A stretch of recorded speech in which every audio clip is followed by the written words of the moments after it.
Hello everyone. So today we are going to solve this question from linear algebra और हमें एक system of equation यहाँ पे given है और जो बी वेक्टर है वो हमें अल्फा बीटा गामा इस तरह से गिवन है।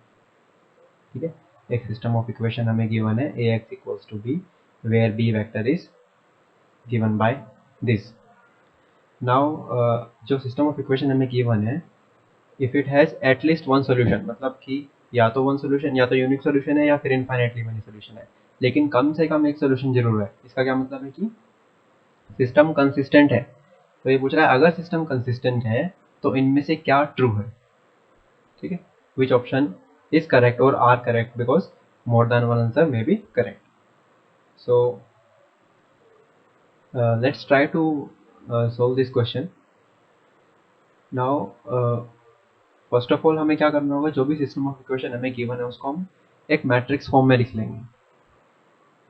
ठीक है, so we can write our system as this.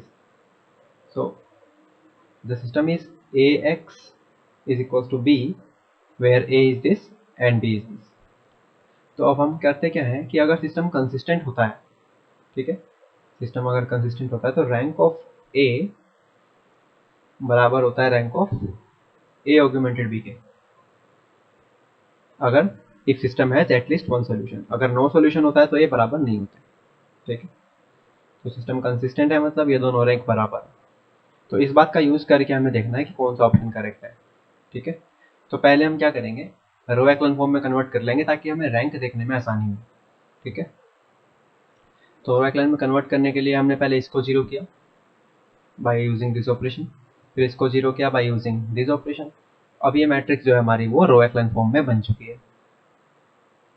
ठीक है, अब हम वन बाय वन सभी ऑप्शंस को देख लेते हैं और जो इसको सेटिस्फाई करता है दैट इज द करेक्ट।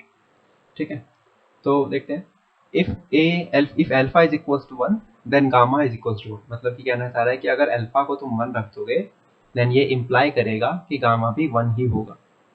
ठीक है, अब देखो हम यहाँ पे अगर अल्फा को 1 रख दे तो उससे होगा क्या, अल्फा को 1 रख दे तो ये एंट्री 0 हो जाएगी। इसका मतलब एक 0 रो मिल जाएगी हमें ए में। इसका मतलब जब ए में हमें एक 0 रो मिल रही है और इन दोनों का रैंक बराबर होना चाहिए, तो उसमें भी वो रो, मतलब ऑग्यूमेंटेड मैट्रिक्स की वो रो 0 होनी चाहिए। ठीक है ना, तभी रैंक बराबर होगा। तो इसका मतलब अगर ये रो 0 हो रही है ए की और रैंक बराबर है, इसलिए इसको भी 0 होना पड़ेगा। ठीक है, वरना नंबर ऑफ नॉन जीरो रोज अलग हो जाएंगी। ठीक है ना, डिफरेंट हो जाएंगी। तो इसका मतलब ये 0 है, इसका मतलब बीटा इक्वल्स टू अल्फा है। और बीटा इक्वल टू अल्फा है का क्या मतलब है कि बीटा भी 1 है, क्योंकि अल्फा को तो 1 लिया ही है हमने। ठीक है, और अगर बीटा 1 है तो ये रो भी 0 हो जाएगी फिर ए की, तो इसको भी 0 होना पड़ेगा, है ना, क्योंकि अगर ए की कोई रो 0 है तो ऑग्यूमेंटेड की भी रो को 0 होना होगा इसको पूरा करने के लिए। तो इसका मतलब gamma is equals to alpha आ गया, और अल्फा 1 लिया था तो इसका मतलब गामा इक्वल्स टू 1 आ गया। तो यानी कि अगर अल्फा 1 है तो गामा को भी 1 होना ही पड़ेगा अगर सिस्टम के पास कम से कम एक सोल्यूशन।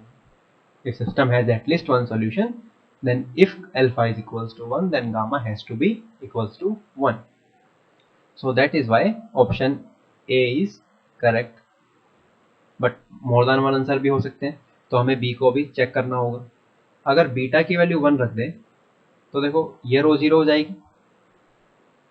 जब ये रो 0 हो गई तो फिर इसको भी 0 होना पड़ेगा, बिकॉज ये रो ए की 0 हो रही है तो ऑग्यूमेंटेड की भी 0 होनी चाहिए।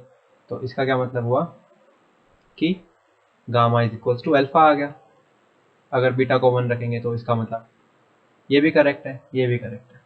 ठीक है, अब सी और डी रह गए। सी बोल रहा है कि अगर बीटा नॉट इक्वल्स टू 1 हो तो क्या, तो अल्फा को 1 ही होना पड़ेगा। ठीक है, अच्छा बीटा नॉट इक्वल्स टू 1 है तो इसका मतलब ये क्वांटिटी नॉन जीरो है, ये नॉन जीरो है, ये वाली जो एंट्री है ये नॉन जीरो है। तो इससे अल्फा पे कोई फर्क नहीं पड़ रहा है इस बात का, है ना। अल्फा 1 हो या ना हो इस बात से कोई फर्क नहीं पड़ता, क्योंकि मान लो अल्फा 1 है या मान लो अल्फा 2 है। ठीक है, अल्फा 2 है तो यहाँ पे 1 आ जाएगा, 2 माइनस 1 1 आ जाएगा। और बीटा को ऑलरेडी वो कह रहा है कि 1 मत लो, चलो 3 ले लेते हैं। तो 3 माइनस 2, 3 माइनस 2 ये भी 1 हो जाएगा। तो इससे क्या होगा, रैंक पे तो कोई फर्क नहीं पड़ा, जो रैंक ए का था वही ऑग्यूमेंटेड का रैंक रहेगा, है ना। तो सिस्टम तो कंसिस्टेंट रहा, मतलब कि जरूरी अल्फा को 1 होना जरूरी नहीं है ना। तो कहने का मतलब यह है कि बीटा का नॉट इक्वल्स टू 1 होना अल्फा पे कोई रिस्ट्रिक्शन नहीं डाल रहा है, ठीक है, अल्फा पे कोई रिस्ट्रिक्शन नहीं डाल रहा है, इसीलिए C is incorrect. Now if gamma is equals to 1, क्या फिर अल्फा को 1 होना चाहिए? ओके, अगर गामा को 1 रख दिया, लेट्स से गामा को 1 रख दिया, तो इससे अल्फा की वैल्यू पे कोई रिस्ट्रिक्शन नहीं है। अल्फा 1 हो भी सकता है, नहीं भी हो सकता, ठीक है ना। हो सकता है कि अल्फा 1 हो, अगर अल्फा 1 है तो बीटा को भी 1 होना होगा, ठीक है।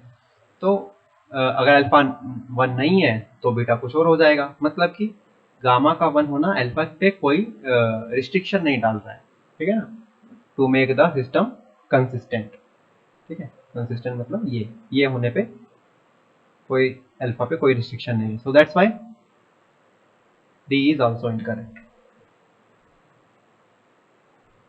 तो option only option A and B are correct, so we can say that A and B are correct.